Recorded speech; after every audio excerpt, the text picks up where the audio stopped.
একটা সময় ছিল আমি যখন ফেসবুকে ভিডিও করতাম ভিউজ হতো না, নিজের ভিডিও হয়তো নিজে নিজে দেখতাম। একটা সময় আমার বন্ধু বান্ধব বলতো কি পাগল মতন কি শুরু করলি বা কি করতেছস, মাইশা তোর ভিডিও দেখবো কি, বিভিন্ন ধরনের কথাবার্তা ছিল। কিন্তু আমি হাজারো ব্যস্ত থাকার মাঝেও কিন্তু আমি প্রতিনিয়ত ভিডিওগুলো ছেড়ে যাচ্ছি, প্রতিনিয়ত আমি কিন্তু কাজ চলমান রেখে যাচ্ছি, কিন্তু আমি জানতাম একটা সময় আমার সফলতা আসবে। সেই বিশ্বাস নিয়ে আজ কাজ চলতে চলতে চলতে আজকে আমার একটা ইউটিউব চ্যানেল আমি হাজির করতে পেরেছি। সেখানে আমি 700-র উপরে ভিডিও ছেড়েছি। একজন ফেসবুকার বলতে পারবে একটা ভিডিও এডিট করে ছাড়াটা কত যে একটা কঠিন কাজ, তারপরে কিন্তু ধৈর্য হারা হয়নি, সফলতার জন্য কাজ কিন্তু চলমান রেখে যাচ্ছি। কিন্তু হ্যাঁ, একটা সময় এখন কিছু বন্ধু বান্ধব আমাকে বলছে হ্যাঁ তুই প্রতিনিয়ত ভিডিও ছেড়ে যা, আমাকে ভালো সাহস উৎসাহ দিতে, কিন্তু প্রথম প্রথম তাদের কাছ থেকে আমি কারোর কাছ থেকে কিন্তু ভালোবাসা পাইনি, তার জন্য কিন্তু আমার কাজ কিন্তু থেকে যায়নি। ধরুন আমি অনেক ব্যস্ত থাকি, সময় পাই না, তারপর প্রতিটা সময় আমি অন্তত ভিডিওগুলি দেওয়ার চেষ্টা করছি। কারণ এই ভিডিওগুলি একটা সময় আমি জানি একটা ভালো একটা র্যাঙ্কিং হবে, একটা জায়গায় যাবে।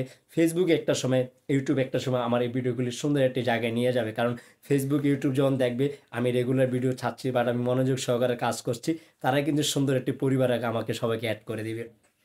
যখন আপনি কোনো কাজ করতে যাবেন বা যারা নতুন এখন ফেসবুক বা ইউটিউব নিয়ে কাজ করতে যাচ্ছেন, আপনার কাছের মানুষ থেকে সাপোর্ট পাবেন না, সেটা চিরন্তন সত্য কথা।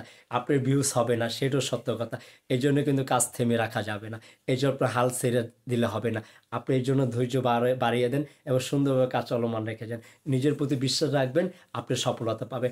দেখেন আপনাদের আমি একটা ছোট্ট একটা গল্প করি। আমি এখন পর্যন্ত ফেসবুকে সফলতা পাইনি, আমি কিন্তু এখন ইউটিউবের থেকে সফলতা পাইনি, কিন্তু আমি পায়ের দিকে চলে যাচ্ছি। কিন্তু আমার ভিতর যে আত্মবিশ্বাস, আমার ভিতর যে চিন্তা, আমার ভিতরে যে চেতনা, সবে পারলে আমি পারবো না কেন, এই চিন্তার চেতনা দেখেন, বিশ্বাস করেন আজকে আমি সুন্দর একটা পরিবেশে যেতে পারছি।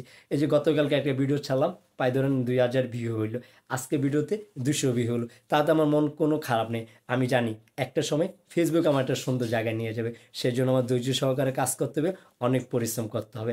আমি কাজও করতে রাজি আছি, আমি পরিশ্রম করতে রাজি আছি। ধরুন হাজারো ব্যস্ত ছিলাম, ধরুন আজকে আমি অনেক ব্যস্ত ছিলাম, তারপর আমার একটা ভিডিও ছাড়া খুব ইম্পর্টেন্ট ছিল। কী করলাম, আমি আপনাদের সামনে এসে আমি সুন্দর একটা ভিডিও করার জন্য আমার মুভমেন্ট চালু করে নিয়ে গেলাম, আমি আমার কথাগুলি শেয়ার করলাম। আমি হয়তো অনেকে বলতে পারেন আমি আপনাদের যে মোটিভেশন দিচ্ছি, আসলে বিষয়টা এরকম না। আমার আমার দেখা দেখি যদি কেউ উৎসাহিত এসব কাজ করতে চায়, করতে পারেন। হ্যাঁ, আপনার সব কাজ কিন্তু এখানে লাগালে হবে না। আপনার হাজারো ব্যস্ততা থাকার পরে আপনি এখানে কিছুটা সময় দেন। একটা সময় সুন্দর এখান থেকে কিছু ভালোবাসা পাবেন। আর সেই ভালোবাসাটার জন্য একটু সময় লাগবে। এই যে দেখেন আমি কিন্তু এখন বলতে পারি আমার একটা ইউটিউব চ্যানেল আছে। আমি এখন বলতে পারি আমার একটা ফেসবুক আইডি আছে। এটা কিন্তু আসলে সবাই বলতে পারবে না। কেন বলতে পারবো না তা আমি জানি না। হ্যাঁ, একটা জানি, আপনি যদি কাজ করে যান তাহলে আপনি সফলতা পাবেন। কাজ না করলে কিন্তু আপনি সফলতা পাবেন না। আমার থেকেও ভালো কথা বলতে পারে না, তার ভিডিওতে হাজার হাজার মিলিয়ন মিলিয়ন মিলিয়ন ভিউজ হয়, তাহলে আমার ভিডিওতে কেন হবে না? আমি তো তার থেকে সুন্দরভাবে কথা বলতে পারি, ক্যামেরার সামনে কথা বলতে পারি। এটি এক ধরনের যোগ্যতার বিষয়। আমি চেষ্টা করে যাচ্ছি, আমি জানি না কতটুকু পাচ্ছি। আপনারা বিশ্বাস রাখবেন, আপনারা ধৈর্য সহকারে কাজ চলমান রাখা যাবে। এই ধৈর্য, এই বিশ্বাস আপনাকে চূড়ান্ত লক্ষ্যে দিকে নিয়ে যাবে।